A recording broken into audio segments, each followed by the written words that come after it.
After the release of Pokemon Ruby and Sapphire, fans began to wonder when there would be a Pokemon Stadium 3. Well, in a sense, March of 2004 in America. In another sense, never. Fans expecting to bring their Pokemon to a TV and have them battle in 3D polygons as opposed to the GBA 2D sprites got what they wanted and more. Those expecting that, but with all the features that Stadium had, felt let down. Regardless of the changes to the previous games, I actually liked what I got for a number of reasons. Pokemon Coliseum is split into two main categories, the quick battles and the new story mode. I'll talk about the new story mode first. You play as insert your character's name, usually Wes, who used to work for a criminal organization that would steal Pokemon. Then one day he decides to turn over a new leaf by blowing up their headquarters, stealing their latest Pokemon stealing gadget, and rides off with one last bang! Already this is a huge change in pace from the start off as a little boy or girl and get badges, and was a welcome change for the series. Though they still refer to him as a kid for whatever reason, and that little punk has no right to talk. You also start your journey with an Espeon and an Umbreon instead of choosing a grass, fire, or water type as your partner. Speaking of partners, you'll battle these two thugs who kidnapped a girl that resembles Misty from the anime. Don't deny it, you know that was for fan service.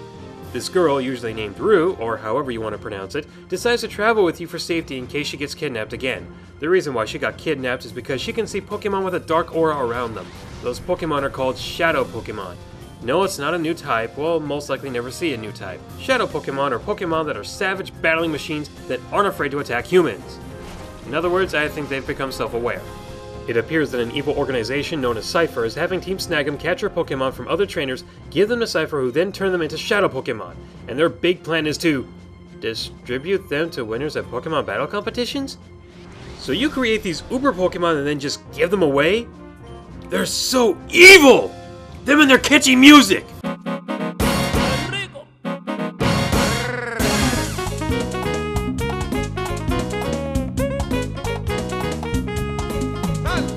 Well, the Shadow Pokemon themselves have had their hearts closed and there's only one way to open them.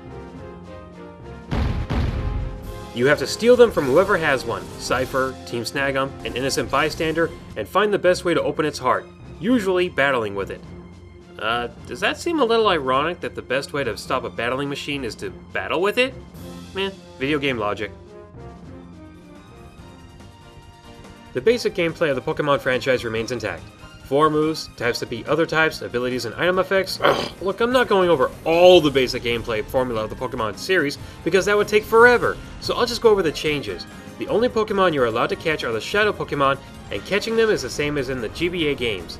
Weaken them, then catch them with a Pokeball. To better help your chances of catching them, get their health into the red and use a status effect. Sleep and freezing are the best effects to use, but paralysis isn't too bad. Once the Pokemon is caught, it either goes to your team automatically, or is sent to a PC box if you have 6 or more already in your team. Once you get the Pokemon, most of it remains a mystery, and only opening its heart, aka removing those 5 purple bars, will then begin to reveal everything. The Shadow Pokemon only has one move when it first joins your team: Shadow Rush! This move hits every single Pokemon regardless of type, but will cause recoil damage to the user. Every so often when this move is used, the Pokemon goes into a Hyper Mode, where the Pokemon can only use Shadow Rush, but it becomes more powerful. If you want your Pokemon back to normal, call out its name. This will bring it back to its senses. However, when the Pokemon enters the Hyper Mode, it loses its turn in battle, as well as when it snaps out of it. If you want your Shadow Pokemon to learn a new move, you'll have to remove the first bar, then the third bar, then the fifth bar, then finally cleanse it of the shadows altogether. There's 5 different ways to open its heart. Walk around with it, battle with it, call it back from Hyper Mode, leave it at a daycare, or use massages. When the second bar is gone, you'll see what their nature is, and depending on what nature they have determines which method works the best. Here's the chart from the strategy guide. Use that. Once all 5 bars are gone, take it to the relic in Azalea Forest and put it on the shrine to open the final door to the Pokemon's heart. Once the shadows have been removed from them, they'll forget Shadow Rush with a new move, a ribbon for their trouble, and all the experience they couldn't have.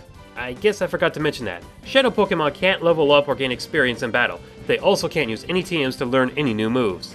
There is, however, one other way to bring a Pokemon out of the shadows, and that is using a Time Flute.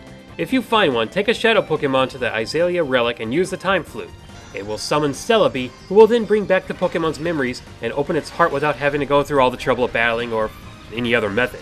However, there are only 3 Time Flutes, and after you use one of them, they dissolve, so use them carefully. That's basically all there is to the story mode. Just catching Shadow Pokemon from anyone who has one until you've snagged and opened the hearts of all 48 Shadow Pokemon in the game. There's also 2 Pokemon that join your party, this Plusle, and a very special Pokemon if you meet certain conditions.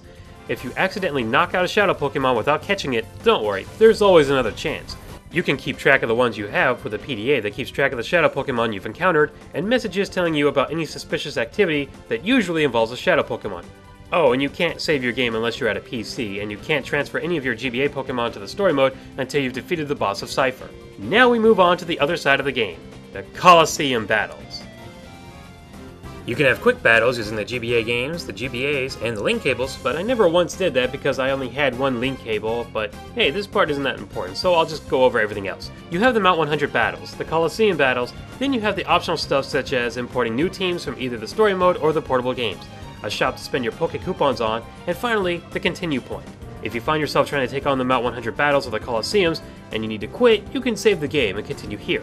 However, you can only get to save your progress from one of those sections, so don't start doing one, then another without the proper time to finish, otherwise you've just wasted a whole bunch of your time. The Mount 100 battle mode is taking on 100 trainers. It's far less exciting than it really is. But remember, continues make this bearable. If you're really into Pokemon, that is, otherwise this becomes a horrible chore and you'll most likely only do it once. The Coliseum modes are far better than Mount Repetitive. Yes, these Colosseums start off easy, but once you reach the last 2 Colosseums, you better be at the top of your game and can tell who's who and who does what, otherwise you'll never conquer these areas. Even the strategy guide warns you that if your team isn't coughing up Carbals, Proteins, and Calciums, you'll have a better chance of getting a Slacking to fly than winning these Colosseums. Each Colosseum has 2 parts, single, and what was once new, the double battles. You had to complete both of them from every Colosseum to unlock the last 2, but quite frankly, it's not as bad as you might think. You just have to prepare yourself for each battle properly. Actually, you'll most likely find yourself too busy trying to deal with the combos from the other teams to come up with one surefire strategy for every match. By the way, I hate you follow me Togetic and protecting Dusclops!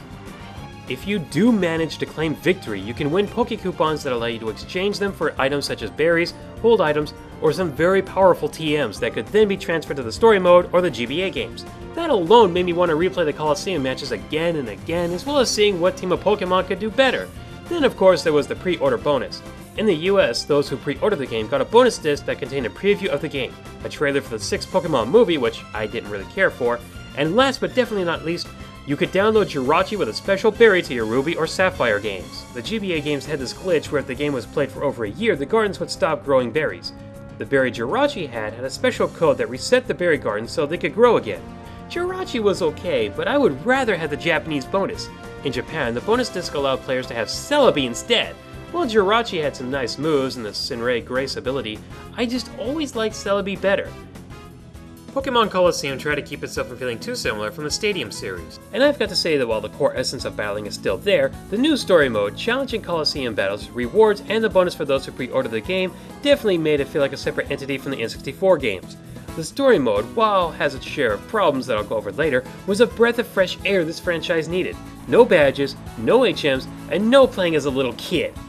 The quote-unquote darker storyline made the single-player experience more entertaining than the handhelds could even try to measure up to, though Black and White were pretty close. The Colosseums in the battle mode were very challenging, and I had to train a whole bunch of new Pokemon with more detailed stats and natures that would benefit the Pokemon best just to tackle these guys head-on.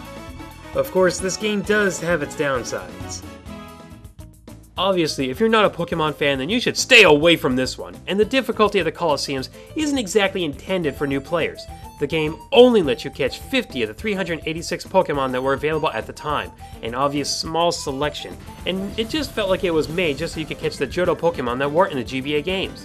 Which only brings up the point that if you don't have a GBA cable, a GBA, and a handheld Pokemon game, you really miss out on basically the full experience and adding more Pokemon choices to your team.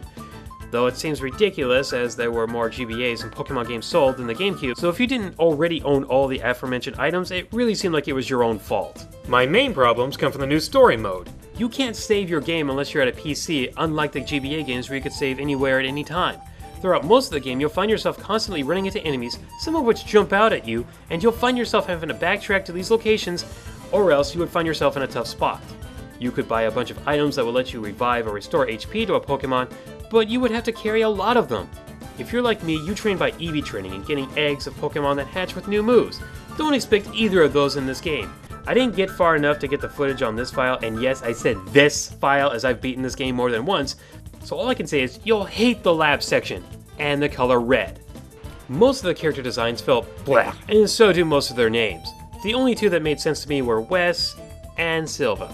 Speaking of characters, this girl looks like a clone of Starfire from Teen Titans, this guy reminds me of Ansem from Kingdom Hearts, as well as the whole opening the door to the Pokemon's heart, and this guy who looks like he should be bagging my groceries instead of being an ace trainer. Pokemon Stadium 1 and 2 both use Vectorfi's voice compression technology to make the Pokemon sound realistic, yet for some reason, the Pokemon use their GBA battle cries, which seems like a step back in production value. While the music is really catchy, some tracks are played more than others. A lot more than others.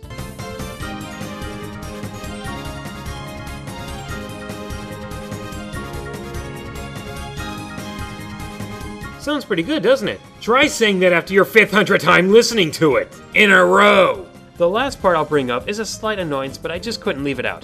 While Rue is there to tell you which Pokemon are absorbed by the shadows, you'll most likely find yourself getting annoyed by her. Why?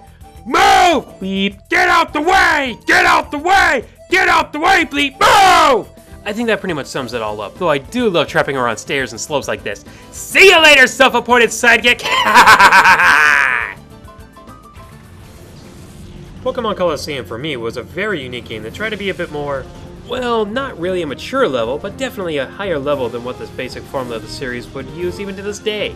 I loved it back when I first got it, and even when I was playing the game to get the footage for it, I still felt addicted to remove the Pokemon from their shadows, but only up to a certain point. The Colosseums to me were far more difficult than what the past games offered, and the challenge of taking down such powerful and tricky combos only sweetens the experience. Sadly, the story mode can get pretty annoying at times, and doing the long quests like Mount Boredom can take its toll. Still, for what it was, I enjoyed it, and the bonuses that came with it.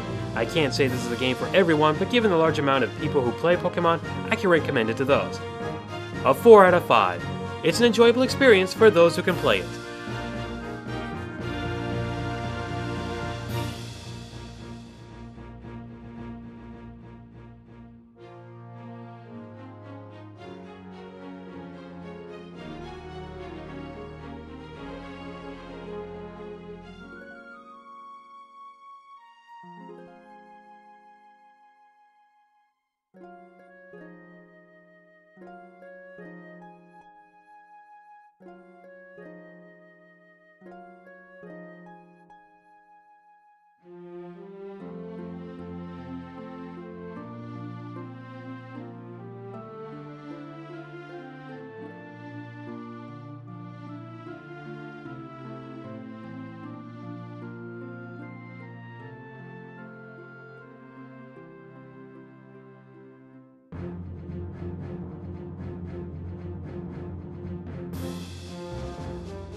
Hyper Mode!